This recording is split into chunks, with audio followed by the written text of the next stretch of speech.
Right here I've got my 2009 3500 HD dually Silverado. This is the underhood electrical center. I have the cover pulled off. You've got two power studs right here. This one and this one. Should be stud 1 and stud 2. Those are controlled by a 30 amp and a 40 amp. From the factory, at least up through 2014, GMT 800 and GMT 900 body styles, the factory does not hook up the charge line, and that's what we've got right here. I've actually cut this because I'm doing some changes. There's two wires. You've got to differentiate which one is which. This one goes into its own wire loom, and then we have the other one, which is a bare wire for probably about 2 feet. Normally you'd find this coiled up under the hood, and then you just attach a ring terminal on it and hook it up to one of your studs, power distribution studs. These are not ignition activated, meaning you have power going back to the RV all the time, anytime the RV trailer plug is hooked up. The problem there is that if you're dry camped, eventually your RV system could drain your tow vehicle batteries. So what a lot of people do is put in some sort of a disconnect system. I have a disconnect system which I installed or had installed when I purchased my truck camper, and that is right back there. It's that great big heavy-duty solenoid, and one of my ignition activated accessories is that solenoid.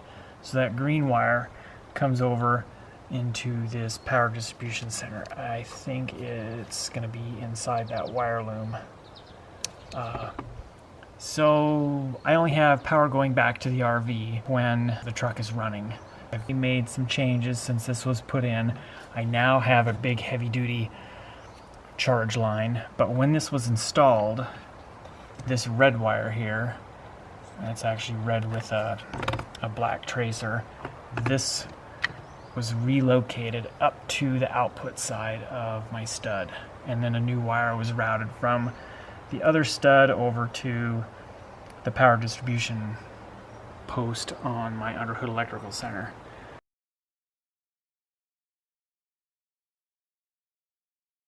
That one goes into an Anderson 2-pole connector in the bed of the truck, which then powers my truck camper with 4-gauge.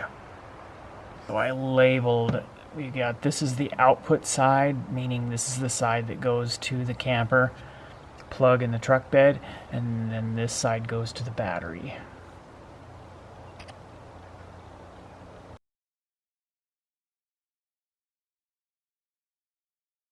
I have my heavy-duty charge line that provides charge power to the camper.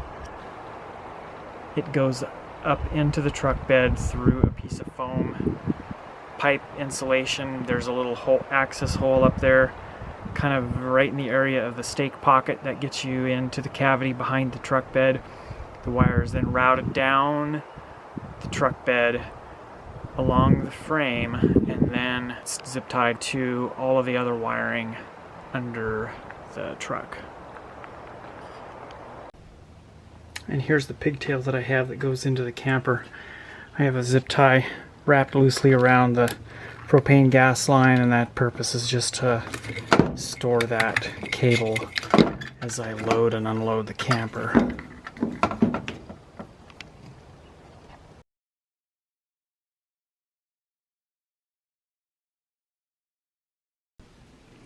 This white cover here is a cover that is over some propane line connections.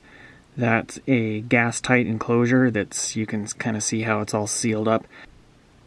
So what I've done is drilled another hole in that cover, and then my 4-gauge cables come up through that cover, and then I've sealed where the cables come through to keep it as a gas tight enclosure. And then they're routed under the oven, up the wall, and then through a hole into the plumbing and electrical access compartment that's above my battery box. And that large round hole down below the little white grommet is where I drilled a new hole to run my extra cabling through.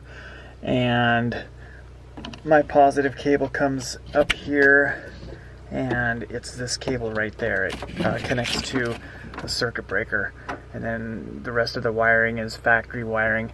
Then my negative cable is routed around and goes behind my inverter and connects to my shunt. My shunt is the device that measures the current flow into and out of the battery.